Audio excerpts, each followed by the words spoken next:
ॐ अज्ञानतिमिरान्धस्य ज्ञानञ्जनशलाकया चक्षुरुन्मिलितं येन तस्मै श्रीगुरुवे नमः। हरे कृष्ण। भगवद गीता अध्याय 4 श्लोक संख्या 11। ये यथा मां प्रपद्यन्ते तांस्तथैव भजाम्यहम् मम वर्तानुवर्तन्ते मनुष्या पार्थ सर्वशः। तो भगवान बताते हैं कि जिस भाव से सारे लोग मेरी शरण ग्रहण करते हैं उसी के अनुरूप मैं उन्हें फल देता हूँ।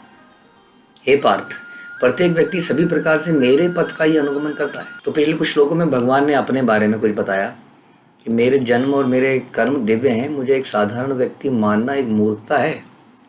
जो मेरे इस तत्व को समझ जाता है, मेरी शरण ग्रहण करता है, संशय रहित होकर वो भगवान के धाम में चला जाता है।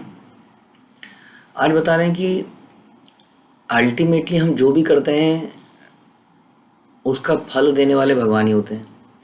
चाहे हम किसी देवता के पास जाएं, चाहे हम भगवान के पास जाएं, क्योंकि देवता को भी जो मिलता है वो भगवान से ही मिलता है।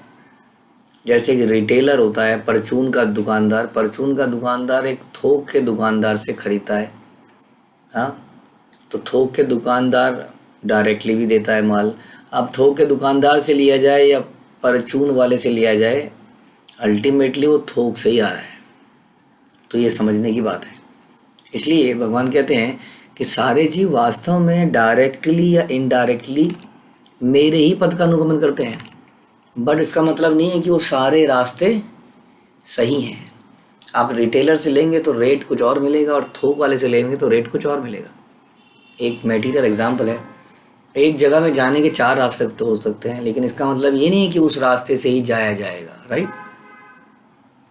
आपको यदि यहाँ से कानपुर जाना हो तो आप केरला से होके भी जा सकते हो, और आप दिल्ली में बैठे हो। रास्ता तो वहाँ से भी है ही, रास्ता तो पता नहीं कहाँ से निकल आएगा। हाँ, लेकिन एक होता है उचित रास्ता, वो रास्ता पता लगाना। कई बार हम बोलते हैं कि सारी एक ही तो बात है। आप क्यों बोलते हैं कि कृष्ण ही भगवान है? क्या फ़र्क पड़ता है? हम भी तो मानते हैं, हम किसी और को मानते हैं, सभी तो बराबर हैं। सभी बराबर कैसे हो सकते हैं?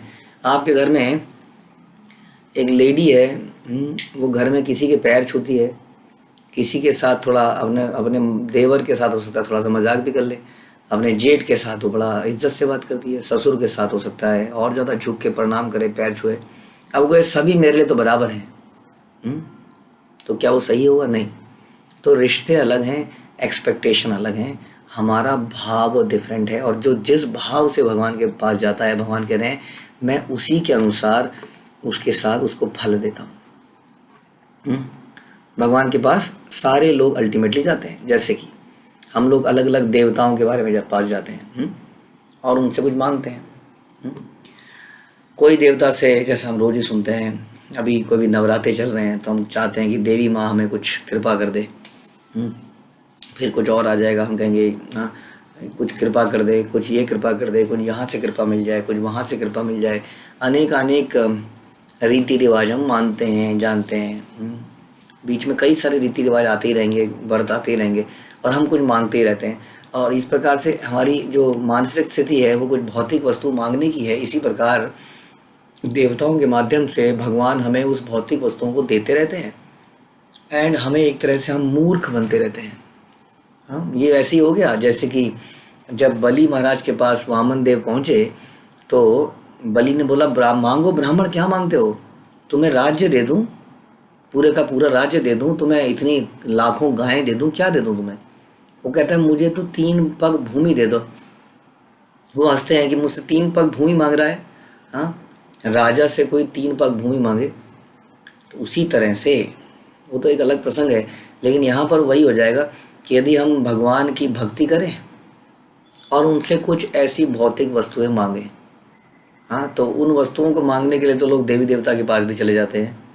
और वो व्यक्ति मूर्ख हैं, भगवान कहते हैं, जो ऐसी इच्छाएं रखते हैं, क्योंकि ये वस्तुएं टेम्परेरी हैं, उन्हें परमानेंट सुख नहीं प्रदान कर पाती है। टेम्परेरी सुख जरूर दे देती है। तो लेकिन अब क्या करें? अब अगर ध्रुव महाराज भगवान के पास जाते हैं और भगवान से बोलते हैं कि मुझे अपने परदादा से भी बड़ा राज्य चाहिए, तो उनके परदादा कौन थे? ध्रुव महाराज उत्थान पाद के स्वयंभू मनु के ब्रह्मा।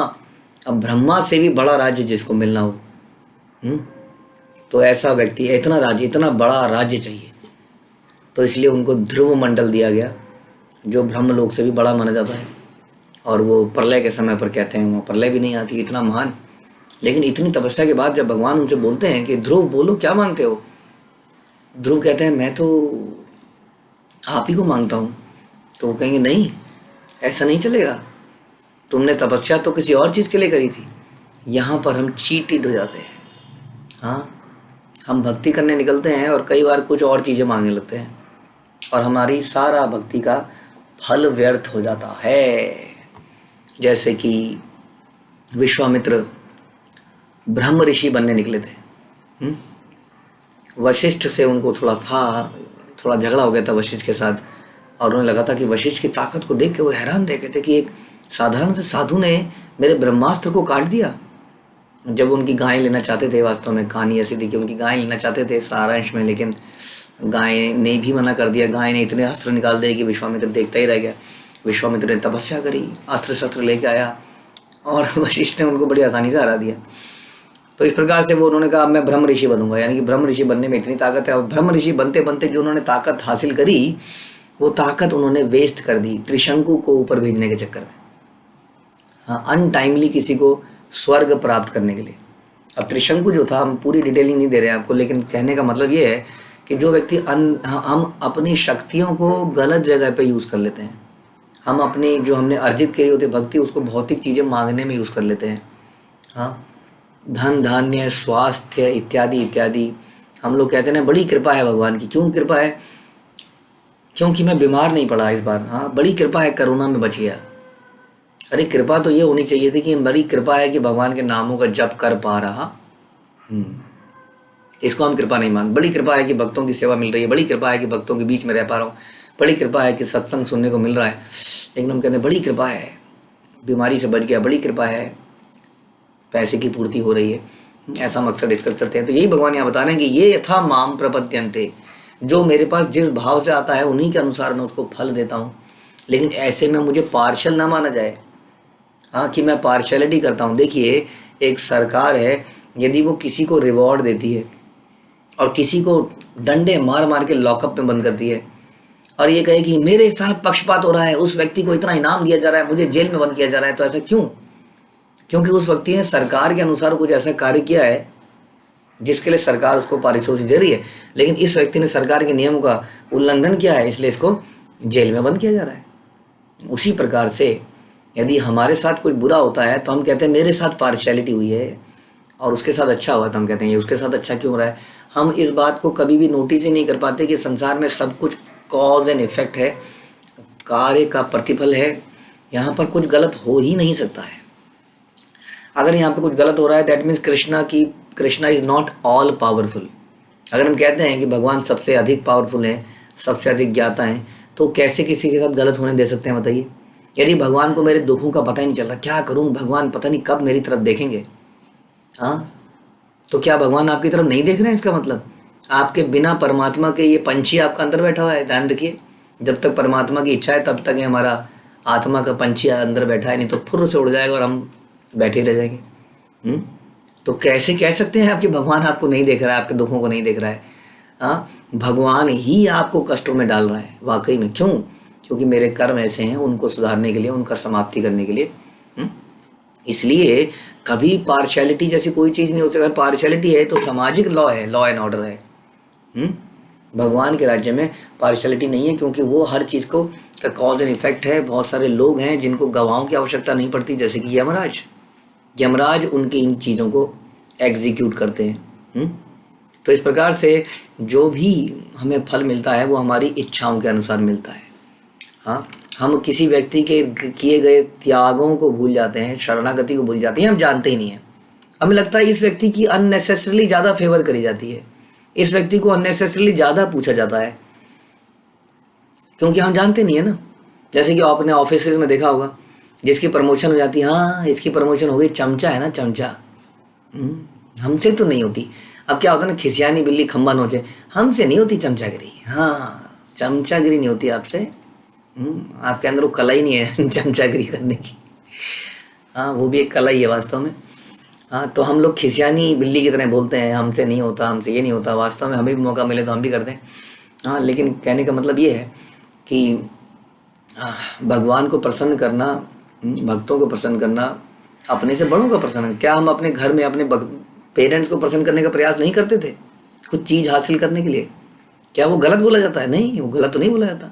अगर ये बच्चा आए बड़े प्रेम से पैर छूने लग जाए और पिता गले लगा ले, बोल तेरे को क्या चाहिए, अपना भी बोलते हैं अच्छा पापा ये दिला दो। पिताजी को भी पता होता है कि कोई चीज़ मांगने के लिए कर रहा है और पिताजी फिर भी उसको एक्सेप्ट कर लेते हैं। तो ये हमें सीखना होगा। इसको चमचागिरी नहीं कहते हैं, इसको प्रेम कहते हैं। उसको पता है कि मुझे क्या लेना है, कैसे लेना। अब यहाँ पर सोचने की बात यह है कि हमें लेना क्या है। भगवान इस श्लोक में ये बता रहे हैं कि ठीक है, आपको जो भी चाहिए मेरे पास मांगने आओ। कुछ भी चाहिए, आपको अकाम सर्व काम मोक्ष काम उदार दी तीव्रेन भक्ति योगेन यजेत पुरुषम परम। कि आपको कुछ भी चाहिए, आपको मुक्ति चाहिए, चलो ठीक है मेरे पास आओ। भुक्ति चाहिए, चलो ठीक है मेरे पास आओ। कहीं और जाओगे तो गड़बड़ हो जाएगी। मैं इस तरीके से करूँगा कि तुम धीरे धीरे स्वतंत्र हो जाओ। तो भगवान ऐसा बोलते हैं कि चलो मेरे पास आओ, लेकिन हमारे लिए सोचने की आवश्यकता है कि हम क्या चाहते हैं भगवान से जब हम उनकी भक्ति करते हैं। क्या हम आराम चाहते हैं? क्या हम सेटलमेंट चाहते हैं? सब कुछ सेटल हो जाए भगवान, डिग्री भी सेटल हो जाए, नौकरी भी सेटल हो जाए, छोकरी भी सेटल हो जाए, उसके बाद उसके बच्चे भी सेटल हो जाएं, उसके बाद घरौंदा भी सेटल हो जाए, उसके बाद ये भी सेटल हो जाए। भगवान भगवान भगवान भगवान प्लीज़ भगवान। हाँ, तो फिर हम बड़ा ही घटिया टुच्चा सौदा कर रहे हैं एक्चुअली में। बहुत हम पागल बन रहे हैं। जिस भगवान से हमें क्या मांग सकते थे, सारे सिस्टम से छुटकारा मांग सकते थे वास्तव में। तो ऐसे बहुत सारे एग्जाम्पल हैं। जैसे मैंने बोला ध्रुव महाराज का, जिन्होंने बोला कि मुझे बहुत बड़ा राज्य चाहिए, बाद में उन्हें पछतावा हुआ। उस प्रकार से कई लोग जो है योगी बनते हैं और योगी बन के योग शक्ति प्राप्त करना चाहते हैं, यौगिक शक्ति। उन्हें यौगिक शक्ति मिल जाती है, हाँ, लेकिन फिर भी उनकी मृत्यु हो जाती है। कई व्यक्ति साधना और तपस्या इसलिए करते हैं ताकि वो भगवान में मिल जाएं, घुल जाएं, हाँ, या भगवान बन जाएं। हाँ, उन्हें भी वो असली फल नहीं मिलता है।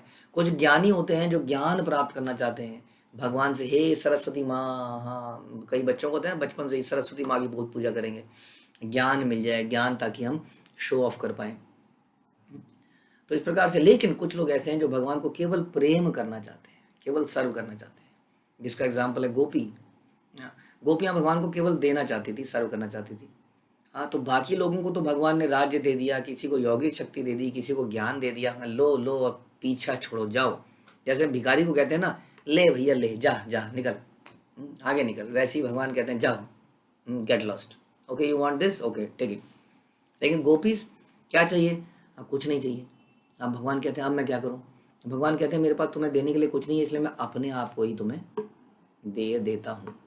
तो भगवान को यदि प्राप्त करना है, जैसे फ्रूट आपने देखा, फल वाली आपने कथा सुनते हैं, फल वाली की जो भगवान के लिए फल लेके आती है और उसको पता होता है छोटा सा बच्चा क्या देगा, उसके भर के ऐसे यहाँ पर यहाँ पर यहाँ पर पूरे भर के फल ले जाता है। मतलब छोटा सा बच्चा जो नंगा हो ऑलमोस्ट, वो पहनते हैं ना कमर में काला धागा और थोड़ा सा वैसा बच्चा आ रहा है, बोल रहा है मुझे फल चाहिए। अब वो क्या पैसा लाएगा बताइए?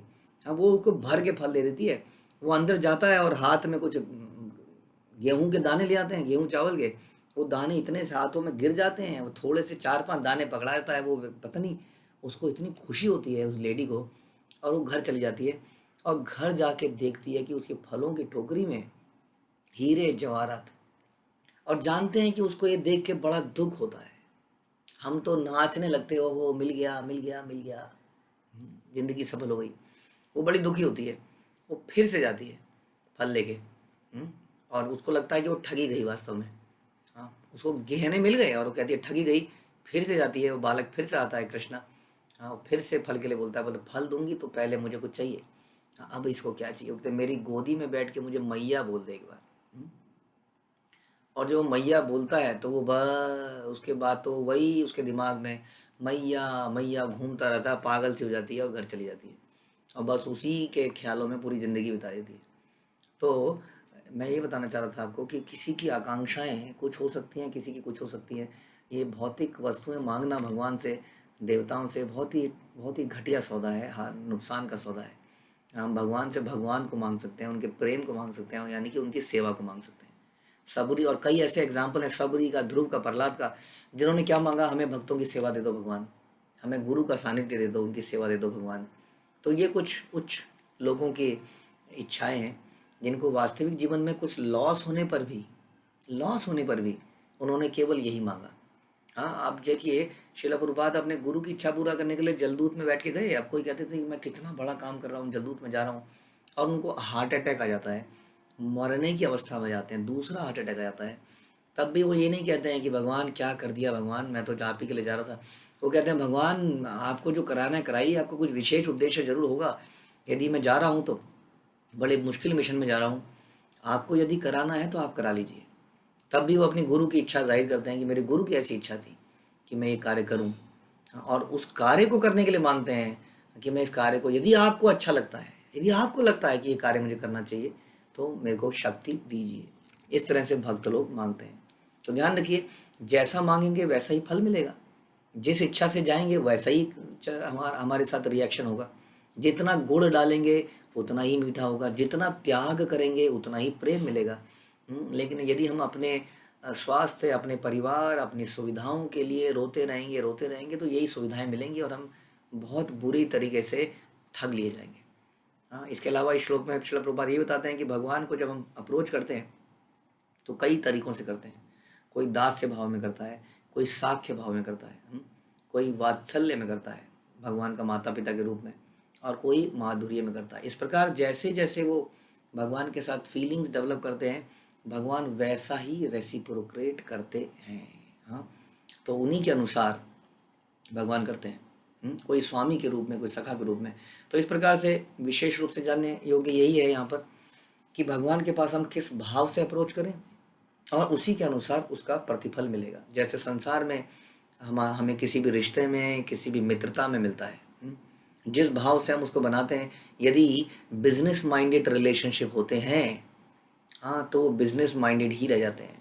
हाँ, उसमें धोखा ही होता है, क्योंकि हमारी एक्सपेक्टेशन ही कुछ और थी। इसलिए यदि हमारी एक्सपेक्टेशन सेवा करने की, त्याग की होती है, तभी हमें वो सुप्रीम फल मिल सकता है। इसलिए कहते हैं कि अन्य अभिलाषिता शून्यम ज्ञान कर्मादि अनावृतम अनुकूल कृष्णानुशीलनम भक्तिर उत्तमा। ये सारी अभिलाषाओं से मुक्त होकर यदि हम भगवान के शरण में जाते हैं और केवल एकमात्र इच्छा रखते हैं कि मैं कैसे सर्व कर पाऊँ, how can I serve because I am eternal servant of yours, of your devotees, हाँ, तो जो है वो सुप्रीम भक्ति कही जाती है, शुद्ध भक्ति कही जाती है। तो हमें इसको डेवलप करने का प्रयास करना है। जब तक हम ऐसा नहीं करेंगे तो हमें कई बार लगेगा पार्शियलिटी हो रही है। क्योंकि जैसा हमने बोला, जितना हम डालेंगे उतना ही पाएंगे। तो ये श्लोक बड़ा इंपॉर्टेंट गीता का श्लोक है, ये था माम प्रपद्यन्ते। हाँ, तो इसको हम समझने का प्रयास करें और धीरे धीरे कोशिश करें कि हमारी अभिलाषाएं महान भक्तों से मेल करती हुई हो जाए। हम कोई ऐसी भौतिक चीज़ भगवान से ना मांगे, क्योंकि वो घाटे का सौदा है। श्रील प्रभुपाद की जय, भगवद गीता की जय।